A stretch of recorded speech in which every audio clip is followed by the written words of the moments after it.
जय गुरु जी। संगत जी गुरु जी की कृपा, गुरु जी के आशीर्वाद से आज का जो सत्संग हम आपके साथ शेयर कर रहे हैं वो नरेश अंकल का सत्संग है। ये बहुत प्यारा सत्संग है, ब्लेसिंगफुल सत्संग है। तो मेरी विनती है आपसे कि सत्संग को अंत तक सुनिए, ध्यान से सुनिए, पूरा सुनिए, बिना स्किप के सुनिए। गुरु जी महाराज कहते हैं सत्संग सुनने वाले का भी कल्याण, सत्संग करने वाले का भी कल्याण, इससे दोनों का ही कल्याण है। तो साथ संगत जी, अगर आप भी अपने सत्संग अनुभव शेयर करना चाहते हैं तो हिंदी में साफ राइटिंग में आप अपना सत्संग लिखकर हमारी जीमेल आईडी पर सेंड कर सकते हैं। हमारी जीमेल आईडी का लिंक डिस्क्रिप्शन बॉक्स में है। गुरु जी के मंत्र जाप से हम अपने सत्संग की शुरुआत करेंगे। और अगर सत्संग आपको पसंद आए तो आप इसको लाइक कीजिए, चैनल को सब्सक्राइब कीजिए, वीडियो को ज़्यादा से ज़्यादा संगत में शेयर कीजिए और बेल आइकन दबाना बिल्कुल नहीं भूलिएगा। जब भी कोई लेटेस्ट सत्संग आएगा उसका नोटिफिकेशन आपके पास आएगा। तो चलिए चलते हैं, गुरु जी के मंत्र जाप से सत्संग की शुरुआत करते हैं। ओम नमः शिवाय, शिव जी सदा सहाय। ओम नमः शिवाय, गुरु जी सदा सहाय। जय गुरु जी। सत्संगत जी, संगत जी मेरा नाम नरेश है और मैं दिल्ली के नरेला का रहने वाला हूँ और ये मेरा शुक्राना सत्संग है।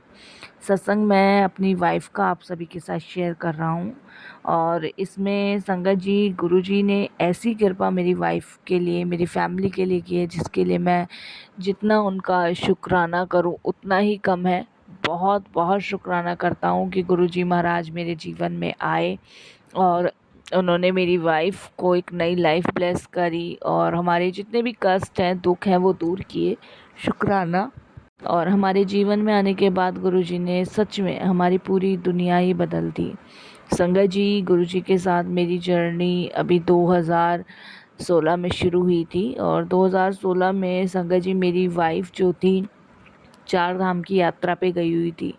संगत जी जिस बस से वो गई हुई थी उस बस में करीबन मेरे ख्याल से 16-17 संगतें थी। और संगत जी, और जो बस लेके जाता था वो ऐसा नहीं था कि पहली बार ही लेके गया था, वो हर बार ही संगतों को लेके जाता था 4 धाम की यात्रा पे। कभी कहीं कभी कहीं उसका टूर हमेशा लगता ही रहता था। तो ऐसी संगत जी उस टाइम भी गए।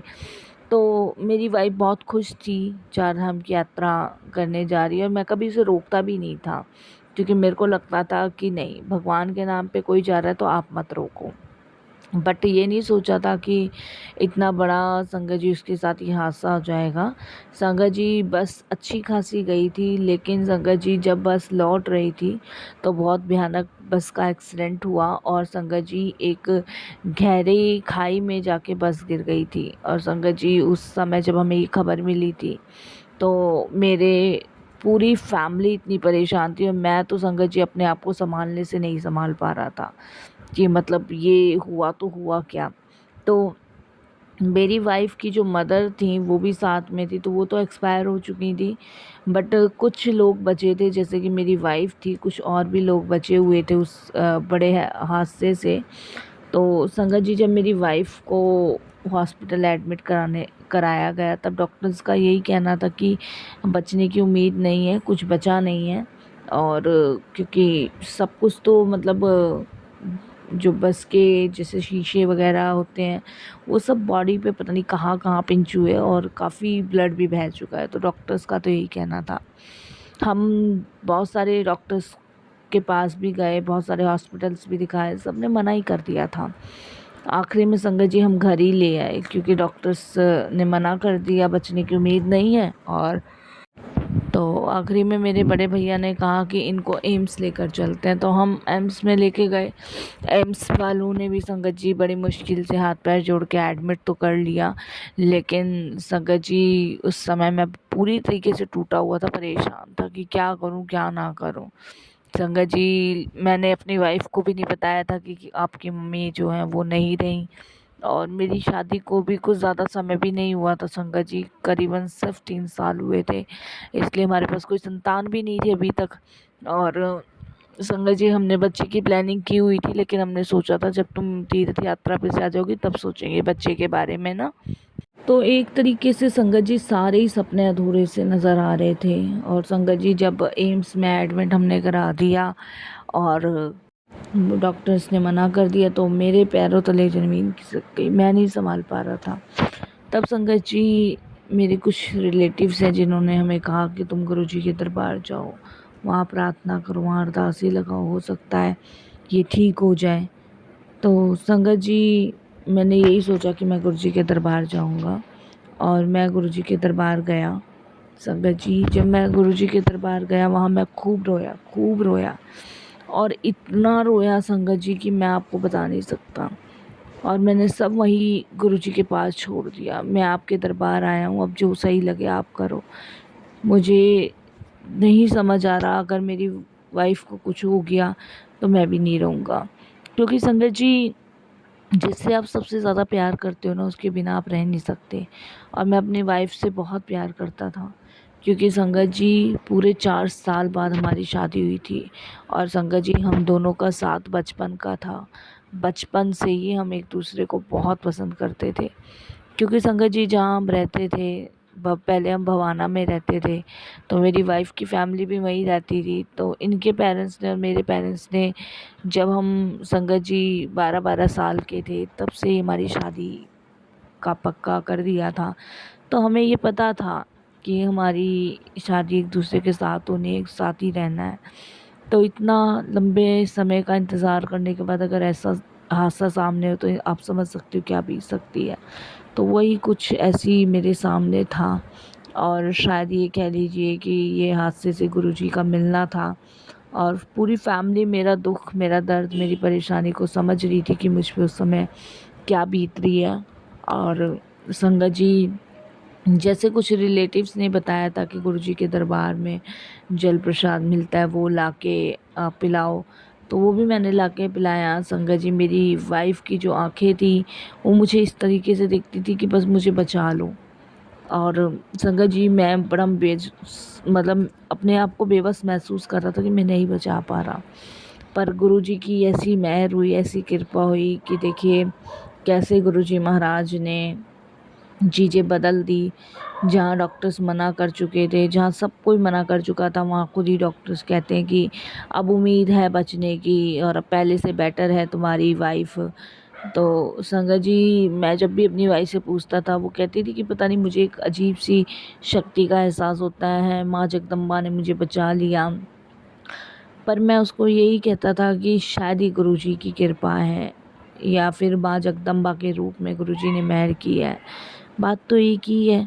और संगत जी, मैंने इस बार गुरुजी के दरबार में ये ख़ास मन्नत मांगी थी कि गुरुजी, बस मेरी वाइफ़ के साथ जैसा हुआ ना, वैसा किसी के साथ ना हो, किसी के भी साथ। क्योंकि संगत जी, जो इंसान दिल के सबसे ज़्यादा करीब होता है ना, उसे कुछ हो जाए तो आप अपने आप को ना संभाल सकते, बिखर जाते, टूट जाते। वही मेरा हाल था। गुरुजी की कृपा से मेरी वाइफ़ बिल्कुल ठीक हुई और महाराज की ऐसी कृपा रही संगत जी की, धीरे-धीरे वो रिकवर हुई। और धीरे-धीरे संगत जी, उसको टाइम तो लगा पर वो ठीक हो गई। उससे भी बड़ी बात संगत जी ये है कि उससे अपनी माँ का भी सदमा महसूस हुआ, और उसकी माँ के साथ ऐसा हुआ तो वो उस चीज़ को भी फेस नहीं कर पाई थी। लेकिन गुरुजी ने उसमें भी बड़ी हिम्मत उसको दी, बड़ी ताकत दी कि उस चीज़ से उसे फेस किया और बाहर निकली। तो संगत जी, कहते हैं ना, कभी कभी हमें नहीं पता होता कि हमारे आगे मौत चल रही है, पीछे मौत चल रही है, हमें नहीं पता होता।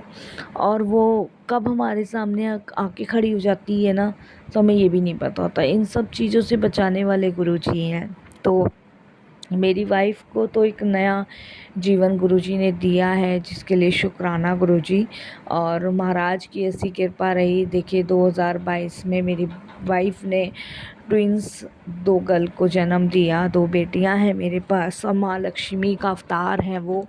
संगत जी, सच में हमारे सब पूरे घर के वारे न्यारे गुरुजी ने करे। मेरा पूरा घर गुरुजी को बहुत मानता है। और जब मेरी दोनों बेटियां हो गई, तो मैं घर लाने से पहले गुरुजी के दरबार माथा टिकवा के आया, क्योंकि मुझे पता है कि ये ही एक वो सच्चा दरबार है जहाँ पे भगवान भोलेनाथ विराजमान हैं। और संगत जी, ये भी मेरे रिलेटिव्स हैं जो कि संगत जी गुरुजी को बहुत मानते हैं, उन्होंने पहले भी अक्सर हमें कई बार कहा था गुरुजी के पास चलने के लिए, बट हम ही नहीं जा पाते थे क्योंकि हमें यही लगता था कि क्या करना है। क्योंकि संगत जी, मैंने जैसे बताया, माँ भगवती शेरा वाली माँ की सभी हम लोगों के यहाँ पूजा करते हैं, बहुत मानते हैं माँ भगवती को। और हमें ये नहीं पता था कि जीवन में गुरु का होना भी अत्यंत आवश्यक है। बचपन से माँ भगवती को ही मानते आए हैं, तो वही होता है ना कि आप सिर्फ एक को मानो, वही हमारे घर में था कि सिर्फ एक को मानो, तो वही हम करते आए थे। लेकिन हमें नहीं पता था कि गुरुजी के हमारे जीवन में आने के बाद बहुत सारी चीज़ें बदल जाएंगी, बहुत सारी चीज़ें संगत जी ऐसी हैं जिसकी कभी कल्पना नहीं की थी वो भी आ जाएंगी। तो गुरुजी ने सुख, समृद्धि, वैभव, लक्ष्मी तो दी, बाकी सबसे बड़ी चीज़ जो गुरुजी ने दी वो अपनी ब्लेसिंग्स हमें दी। मेरी वाइफ इस समय संगत जी अब कहीं नहीं जाती। उसको लगता है कि गुरुजी की आराधना में बैठ जाओ, सारे चारों तीर्थ धाम हो जाएंगे। गुरुजी के चरणों में बैठ जाओ, वो सभी आपकी पूजा पाठ है। तो बस अब गुरुजी का ध्यान हम लोग करते हैं और शुक्राना करते हैं और यही प्रार्थना करते हैं कि गुरुजी जैसे जोड़ा है ना ऐसे ही जोड़े रखना, अब कभी अपने से अलग मत करना। और संगत जी, यही सत्संग को मैं विराम दूंगा। फिर गुरुजी की आज्ञा होगी तो मैं और भी बहुत सारे सत्संग शेयर करूंगा। कहते हैं ना, बिना गुरुजी की मर्जी के तो एक पत्ता नहीं हिलता, तो सत्संग तो बहुत दूर की बात है। तो मैं बहुत टाइम से सोचा था सत्संग शेयर करूं कि नहीं करूं, रोज़ सोचता था। लेकिन आज देखिए गुरुजी की ऐसी कृपा हुई, ऐसी मेहर हुई कि मैं सत्संग शेयर कर पा रहा हूँ। तो शुक्राना गुरुजी, बहुत बहुत आपका शुक्राना, अनंतम शुक्राना, लख बार शुक्राना। और कोई भूल चूक हो गई हो तो सत्संग जी क्षमा कीजिएगा, गुरुजी आप भी क्षमा कीजिएगा। और मंत्र जाप से अपने सत्संग को विराम देता हूँ। ओम नमः शिवाय, शिवजी सदा सहाय। ओम नमः शिवाय, गुरुजी सदा सहाय। जय गुरुजी, शुक्राना गुरुजी।